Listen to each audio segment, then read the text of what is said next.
લક્ષ્ય ન્યૂઝ, એક નજર, એક લક્ષ્ય. વઢવાણાની શ્રીમતી સદગુણા સિંહ શાહ સ્ત્રી બાળકોનું દવાખાનું અને પ્રસૂતિ ગૃહમાં સેવા સંકલ્પ.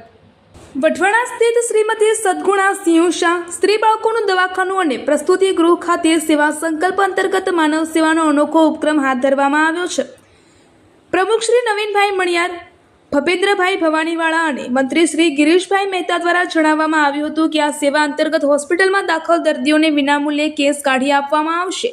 આ ઉપરાંત હોસ્પિટલમાં દાખલ દર્દીઓ સાથે આવેલા સગાને પણ વિનામૂલ્યે ભોજનની સુવિધા ઉપલબ્ધ કરાવવામાં આવશે. હોસ્પિટલ તંત્ર દ્વારા આ સેવા જરૂરિયાતમંદ દર્દીઓ અને તેમના પરિવારોજનોને રાહતરૂપ બને તે હેતુથી શરૂ કરવામાં આવી છે. આ કાર્યક્રમમાં ભાવનગર જિલ્લાના ધોળા તાલુકાના ટીમ બી હોસ્પિટલથી આવેલા પરેશભાઈ ડોડિયાએ ખાસ માર્ગદર્શન આપ્યું હતું. વઢવાણાના સેવાભાવી ભવાનીસિંહ મોરી, કારડિયા રાજપૂત સમાજના પ્રમુખ શ્રી વજુભા રાઠોડ, ગામના દરેક સમાજના આગેવાનો, મહાનગરપાલિકાના સદસ્ય, યુવાનો, ભાઈઓ બહેનો મોટી સંખ્યામાં ઉપસ્થિત રહ્યા હતા. રિપોર્ટર દેવમ ત્રિવેદી, સુરેન્દ્રનગર. સંકલ્પ સમારોહની અંદર આજે જે મહેમાનો પધાર્યા અને જે બહેનો બી અહીંયા આવી અને ખૂબ જ શોભામાં અભિવૃદ્ધિ કરી, અહીંયા એમને મોટિવેટ કરવા માટે જે લોકોએ ખુલ્લા દિલથી દાન બી કર્યું છે એ લોકોનો બી અમે આભાર માનીએ છીએ. અને એ લોકો બી એક સંકલ્પ કરે કે અહીંયા અવારનવાર આવે, વિઝિટ કરે અને બીજાને બી મોટિવેટ કરે. તેમ અમને મોટિવેટ કર્યા પરેશભાઈએ, એવી જ રીતે એ લોકો બી ગામના માણસોને મોટિવેટ કરે. આ હોસ્પિટલને સુંદર બનાવવામાં ગિરીશભાઈએ મોટો ભાગ લીધેલો છે. આખી તમે જે હોસ્પિટલ નીચેની જુઓ છો એ બધું એમના હસ્તક રાત દિવસ મહેનત કરીને અમને બનાવી છે.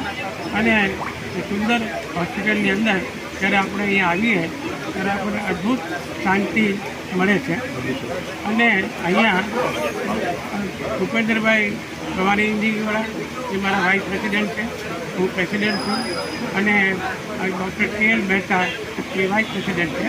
અને બધા સભ્યો ખૂબ જ સારી રીતે એકબીજાને હળી મળીને કામ કરીએ છીએ. એટલે જ આ કામ થોડું ઊંચું દેખાય છે અને હજી બી કામ ઊંચું થશે એવી ભગવાન પાસે પ્રાર્થના કરી છે. અને આ હોસ્પિટલ ભવિષ્યમાં એક પ્રગતિના સોપાન થશે અને ભગવાનની આજુબાજુની ગુજરાતના કોઈ પણની દર્દીને સારી સારવાર મળે એ અમારે પ્રશ્ન ભાવના. ભવિષ્યમાં અમારે અહીંયા ડાયાલિસિસ સેન્ટર અને કેન્સર સેન્ટર બી બનાવવું છે. એની માટેની તૈયારીઓ અમે ચાલુ કરીએ છીએ અને ભગવાનની કૃપા છે એ બંને સેન્ટરો થઈ જશે. ભવિષ્યમાં સંપૂર્ણ ચાર્જ કાઢી નાખી એવી ગણતરી. અને હજી અમે મેડિકલમાં પણ લોકોને પેશન્ટને ફ્રી દવા મળે એવો પણ અમે ટ્રાય કરી છે. સંકલ્પ.